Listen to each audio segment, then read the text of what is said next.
cover different topics related to different levels of the GI tract that you see here. So let's start with pancreatic. You got the email now? Okay. Start with pancreatic function. So when you look at the pancreas, you can look at it in terms of pancreatic excess syndromes, pancreatic insufficiency syndromes, inflammatory processes, and then other processes like pancreatic cancer that we beat to death, but also sialadenitis, which is an inflammatory process of the salivary glands. And the reason I put that in there is because the measurements of pancreatic function and salivary function are kind of similar, as you'll see later on. So if we look at insufficiency syndromes, gestational diabetes, we're going to cover gestational diabetes, and in diabetes, not only from the type 2 perspective, but from the type 1 perspective, DKA versus hyperosmolar state. Back in endocrinology, did you guys, I know you went over a lot with diabetes, you've been exposed to a lot of diabetes over whichever, but have you drilled down to, what makes the diagnosis of diabetes? What makes the diagnosis of a hyperosmolar state? What makes the diagnosis of DKA? Are you good with that or not good with that? You're not answering in a very positive light. So perhaps we should spend a couple of minutes going over that, okay? All right, so when we're talking about diabetes, the options for testing, you know what these are already. Random finger stick is what you like, but that's usually not what you're going to get. A fasting finger stick is what you like, but that's usually not what you're going to get. Most of what you're going to get is a random. And about the only thing a random finger stick is going to tell you is that if it's over 200, you have diabetes. Anything less than 200 is not that good for you as far as diagnosis, because you can't correlate it with food intake.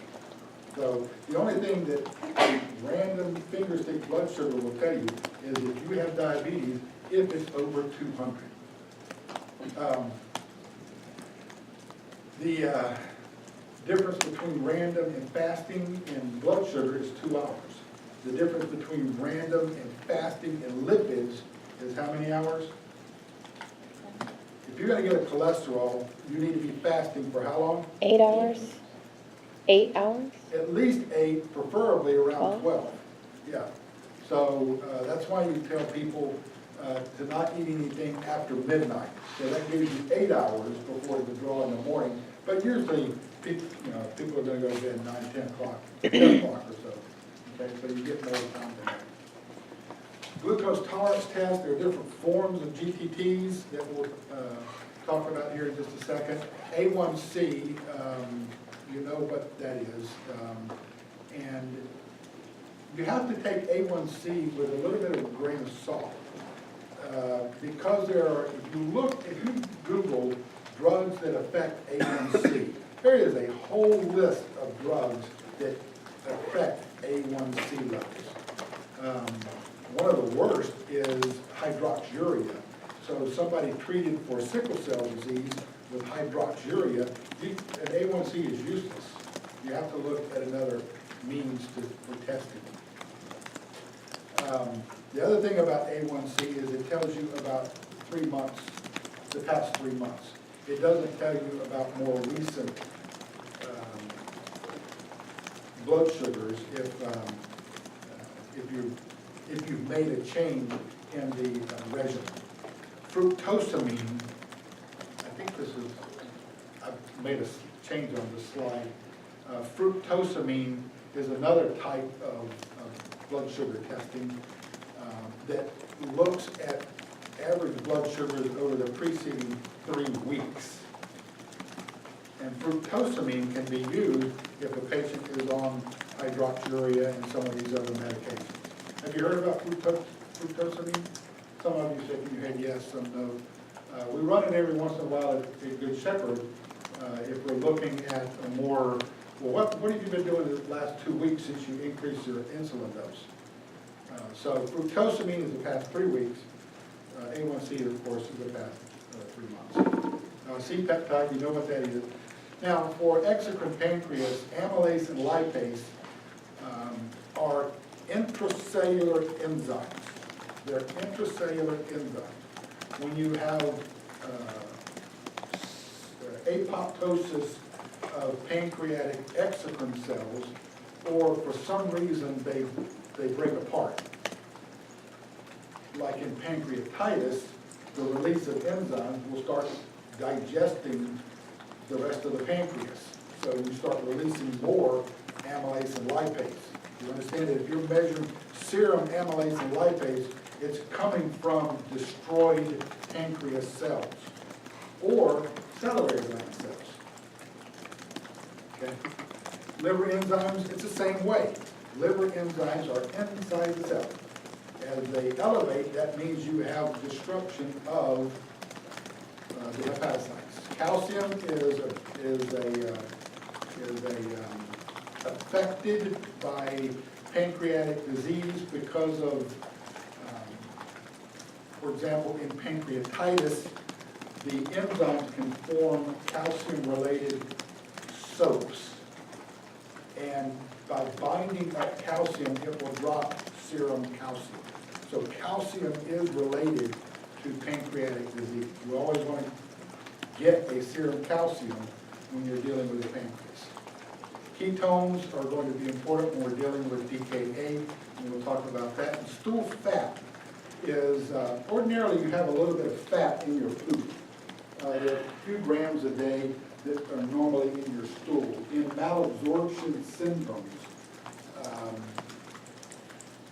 where you're not digesting fat and you have loose, greasy stools, there's a stain called Sudan 5, it's a Roman numeral 5. Sudan staining stains the fat that's in stool. So if a person comes in with chronic diarrhea, and diarrhea is really defined as loose stool over more than 2 weeks. So if a person has chronic diarrhea over time, one of the things that you can order will be a Sudan stain. I've never ordered it. I've made the diagnosis using other things, but you need to be aware of Sudan stains fecal fat. Okay? So let's talk about gestational diabetes here. Along about the 7th month or so of pregnancy, it's on the ACOG form that you need to do a glucose challenge test.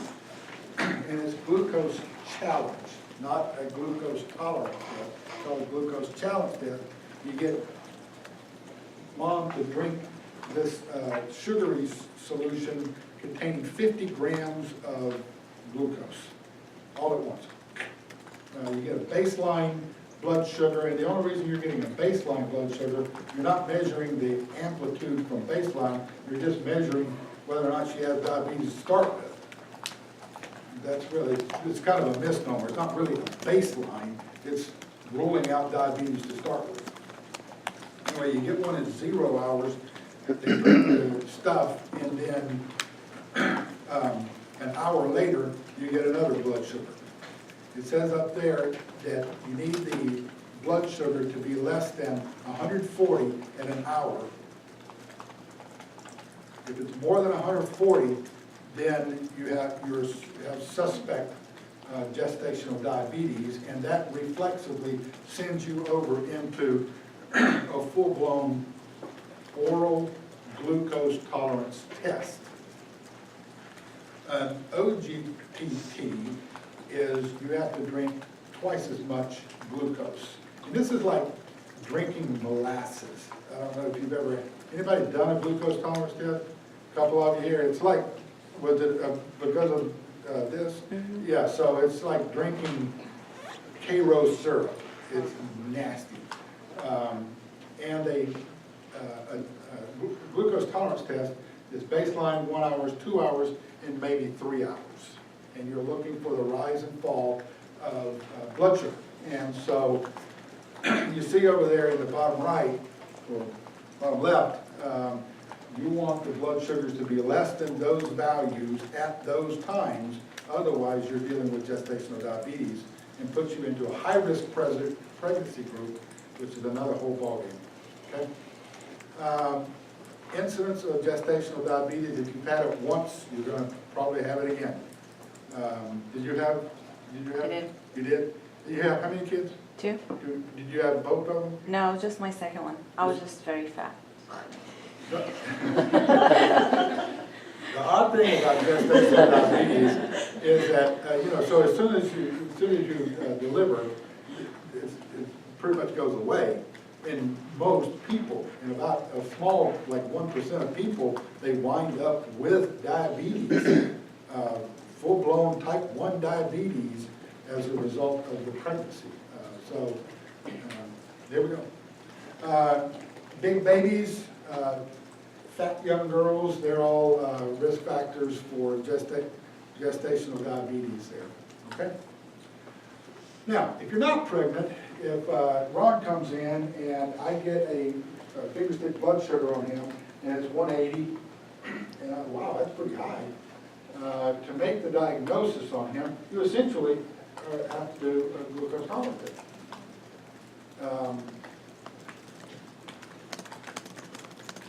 test. Most folks now move more towards the A1C to make the diagnosis. But officially, it requires a glucose tolerance test. And a glucose tolerance test in a non-obese setting is 75 grams of sugar, which is still nasty. Again, 1 in 2 hours, sometimes 3, but 1 and 2 is usually the normal setting here. And those are the results there. If it's greater than 140 2 hours later, you have diabetes. That's it. Now, where you see that, where it says between 140 and 200, just strike that sentence, because it's clarified on another slide, but strike that sentence. The bottom sentence there, a glucose level of 200 milligrams per deciliter at any time is diabetes. Now, so we look at the diagnosis of diabetes. There it is right there. Greater than or equal to 200, you have diabetes. The other way to do it is if you have fasting finger stick blood sugars greater than 126, on 2 occasions, you have diabetes. That's fasting, okay? And that 75 gram glucose tolerance test greater than 200 at any time during the testing with diabetes, okay? Impaired glucose tolerance is identified here. So if you have a fasting plasma glucose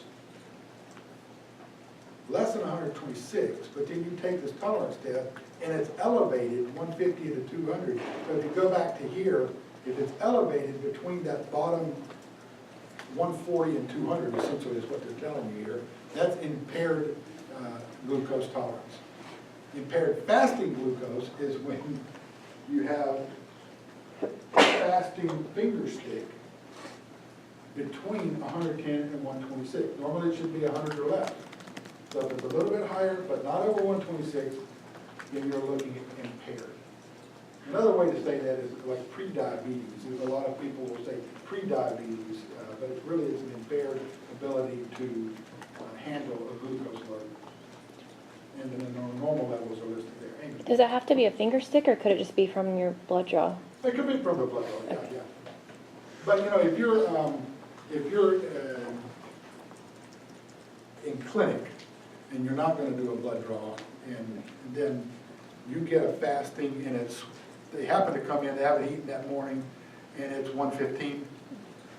Get them to go to Walmart, come back in 2 hours, you get it again, it's 1:20, 1:10, then you're pre-diabetes. Your ability to process sugar is not normal. So, what would you tell them to do? What would you tell them to do? Do what? Exercise. Exercise and start watching your diet. You don't know what diet to take? Google. Take a nutrition class. Exercise, I'm not talking about doing the CrossFit down there at 14th and Broadway. I'm talking about, walking your walk it out of the mailbox and back. You can't walk, then swim, ride a bike, lay in the bed and do this, whatever. I can do that. So, it's just like slight increases in cholesterol. It's not drugs. It's exercise and watching what you eat.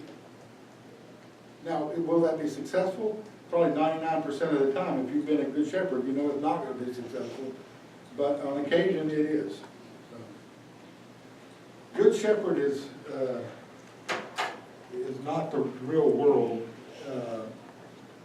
I mean, let me back up. Good shepherd is very much the real world, but it's not a typical primary care practice, as you'll learn. Monitoring diabetes, A1C, you want it less than 6.5. If you can get a diabetic with a person with diabetes down to 7.5, 8, I'm pretty happy, especially good shepherd patients. Now, microalbuminuria is something you've probably seen a lot in the Good Shepherd lab results.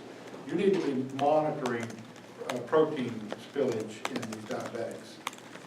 Ordinarily, you should have the value in urine should be less than 30.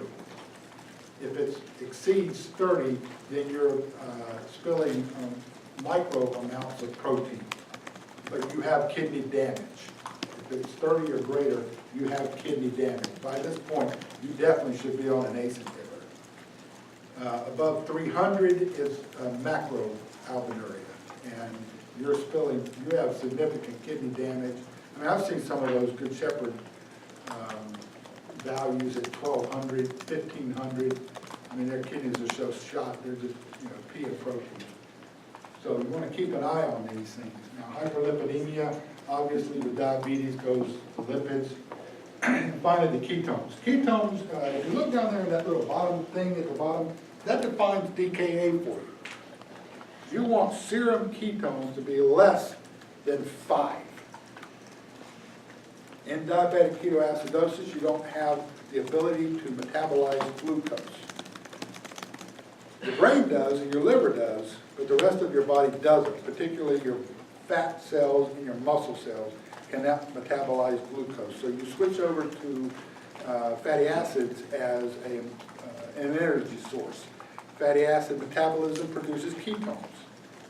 Ketones start building up in the body, and there you go with diabetic ketoacidosis. The definition of diabetic DKA is listed in the slide here, where you got greater than 5 milliequivalents per liter, obviously ketones. A blood sugar level greater than 250. 250? How many patients over at Good Shepherd are walking around with blood sugars over 250? Every one of them. Are they in DKA? No. So a person in DKA, you're presenting to the emergency room lethargic with altered mentation, altered breathing. Something's going on here. One of the first things you do is get a finger stick. If I got a finger stick on her and it was 260, well, gosh, I see 260s all day long. But in her, a 260 as a type 1 diabetic can kill her. So don't think that a person with DKA has to come in with a blood sugar of 400 or 500. It can be as low as, well, I would even go lower than 250. Okay? Also, pH of less than 7.3. That defines the acidosis, obviously. Okay? When you get an ABG, one of the things that we did not discuss with in terms of calculating base excess and the diagnosis was the bicarb level. What you see here, the serum bicarb level in DKA will always be low because you're using up bicarb to try to counteract the acidosis, the metabolic acidosis from lactate that's being produced. Okay? Over there on the right is the equivalency card for A1C. You should be aware, anytime you're in clinic, you get an A1C of 9. What does that really mean? You can Google it. I mean, it's an app on your phone. It's easy to find what that corresponds to. Okay, now the other thing that you're going to run into that's you're going to run into a lot with the type 2 diabetic is a hyperosmolar type of disorder. Here, these type 2 diabetics will come in with blood sugars over 600, and they can go really high. Now those glucometers, when you do a finger stick blood sugar in clinic and it reports HI, you need to go back to the instructions for the glucometer to find out what the maximum level is. Usually those things will not read higher than 600. Some will read a little higher, some will read a little lower. Regardless, if your blood sugar is over 400, you're in a hyperosmolar state. How significant that state is going to be determined by you. But most of the time, in order to get an accurate blood sugar reading, you're going to have to get a blood draw. Now, there's a protocol for treating these people. Somebody comes into Good Shepherd and I get a high on a glucometer, you're going to the emergency room because I can't run the protocol there. The protocol essentially is designed to be run over several hours, and your biggest problem is hydration at this point. Your blood is like Karo syrup. The viscosity is huge. That's why the milliosmolar, it should be up there, yeah, the serum osmolarity will be high. Osmolality will be high. It will always be high in a hyperosmolar state. That's the name. The deal is, you need to start dropping that blood sugar, but at a rate no faster than 100 milligrams per hour. So they're going to need insulin, but to drop the sugar at a rate faster than that, you run the risk of what happens if you drop sugar too fast? What? Well, hypoglycemia, yeah, but yeah, your brain will swell, cerebral edema. That's why you don't aggressively, oh my gosh, you need 50 units of insulin to get your blood sugar down from 1,000. No, you don't. You just drop. The problem here is not the high blood sugar. The problem in these hyperosmolar people is the rehydration. You need to start rehydrating them. Give them a lot of fluid. Like I would run a liter of fluid in wide open. Get a liter in 10 minutes. Turn around and start another liter. Look at getting 2 or 3 liters in the first hour even, or first couple of hours. You really need to rehydrate them. And then at the same time, give them insulin to start bringing down that blood sugar.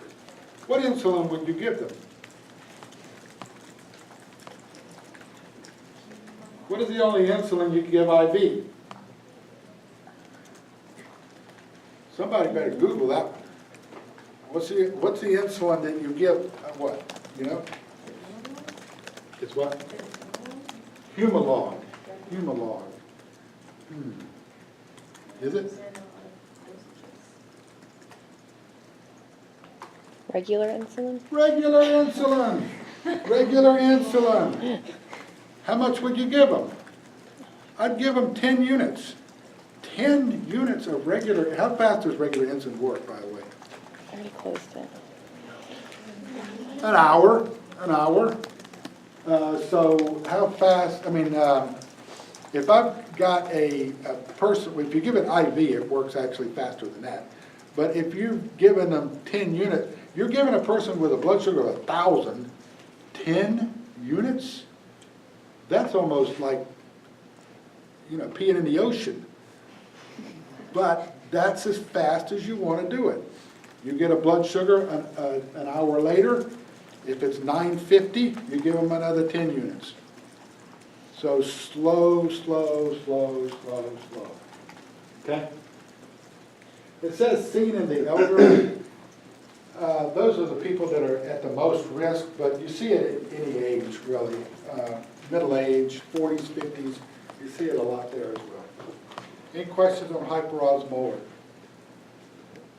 Anytime you get, let me tell you this, anytime you get a blood sugar over 400, you need to talk to the attending. Okay, some people will, in a clinic, will give them 10 units of regular insulin, send them home. But most of the time, these people need to be managed in the ER to get their blood sugar under control, and then they'll send them home. They usually don't have to be admitted unless they get over here confused, sleepy, comatose, that area. But you can run a protocol and then get them home and not have to admit them. Now, pancreatitis. Pancreatitis, God, you're going to see pancreatitis a lot. Pancreatitis, these people, if you have pancreatitis, acute pancreatitis, you look sick. And you're going to learn, you're going to see people pretty quick. You say, wow, you don't look good. They don't look good. These people do not look good. They're usually not healthy to start with. They're usually drinkers, for a variety of reasons. They just don't look good. The abdominal pain radiating to the back is a pathognomonic for pancreatitis. Boring pain radiating to the back. When somebody says, I have boring pain radiating to the back, pancreatitis should be, acute pancreatitis should be number one on your hit parade. Okay? Causes of pancreatitis, you know, are primarily alcohol. The second would be obstruction from stones, typically, not from cancer. And then, of course, hypertriglyceridemia, over 1,000 is the cutoff. Okay, a lot of you people get a little wiggy about the Good Shepherd patients with triglycerides of 400s. I don't give a rat's ass. What I don't even look at it until it's over 1,000. So if you have I don't care if your triglycerides are 800. There's no correlation between that and coronary artery disease. The only correlation with hypertriglyceridemia is this. And it's only if it's greater than 1,000. So it's like vitamin D. Who in the hell over there at Good Shepherd keeps ordering these freaking vitamin Ds? They're always low. Who cares? Park your ass in the sunshine for 30 minutes. Get it up. I don't need to address your vitamin D. My gosh. Things like lupus and infection, yeah, but not typically. The top three, the 1, 2, and 3 are in that order are the reasons. Okay. Clinical features, it's acute pancreatitis. Only recently has it been managed on an outpatient basis through the ER. Only recently. Anybody with acute pancreatitis, it was an automatic admit because pancreatitis can kill you. So it was an automatic admit. But now there's a little bit more, we're going to get things under control and we're going to send you home. You deal with follow-up. Okay? The bottom part of that first bullet point, vascular collapse and shock, that's why we're talking about admission. Laboratory is, in the next few slides, you're going to see how you're going to address acute pancreatitis, so let's just hold off on that. Once you recover from acute pancreatitis, one thing that you find frequently happens is that the digested pancreas, where the pancreatitis occurred, will form a sterile abscess. That's called a pancreatic pseudocyst. I think that's what it's called up there. Yeah. Pancreatic, I know that's what it's called, but I want to make sure it's right there. Pancreatic pseudocyst. Now here's the thing that I want to caution you about. Ron is a drinker, and he's had bouts of acute pancreatitis several times in his life. And so he comes into the emergency room, and you find on ultrasound a cyst in his pancreas. Is it a pseudocyst as a sequelae of acute pancreatitis, or is it pancreatic cancer that's a cystic mass? You don't know. There's no way to know. Let me leave you with this. It is always better to resect a pseudocyst than to not resect a pancreatic cancer. Okay, that's obvious. But people say, oh, that's a pseudocyst, and just go on. Don't miss pancreatic cancer. What's one of the risk factors for pancreatic cancer? Acute pancreatitis, alcoholism. The risk factors are the same. Okay? Get a surgeon, what I'm telling you is to get a surgeon in there to look at this. Okay?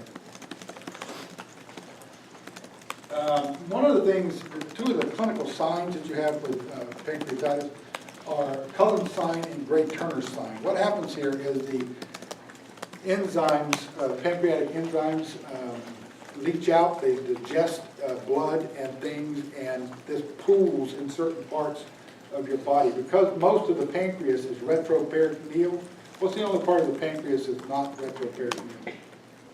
The head? The head, right. So the pancreatic body and tail is retroperitoneal. That gets in that plane, and you wind up with either ecchymosis in the flank, and that's Gray-Turner sign, or ecchymosis in the umbilical area, periumbilical area, and that's Cullen's sign. Okay. Lab tests for inflammation, these are the ones you get. Okay. So let's go through some of these in terms of first specificity and sensitivity. You see they're all quite high. You're not going to get one of these, you're going to get them all. If you suspect pancreatitis, those are the things you get right there. Okay? The findings in pancreatitis, if it's acute pancreatitis, the amylase is going to be huge. You see the bottom bullet point there? All up to 10,000 higher.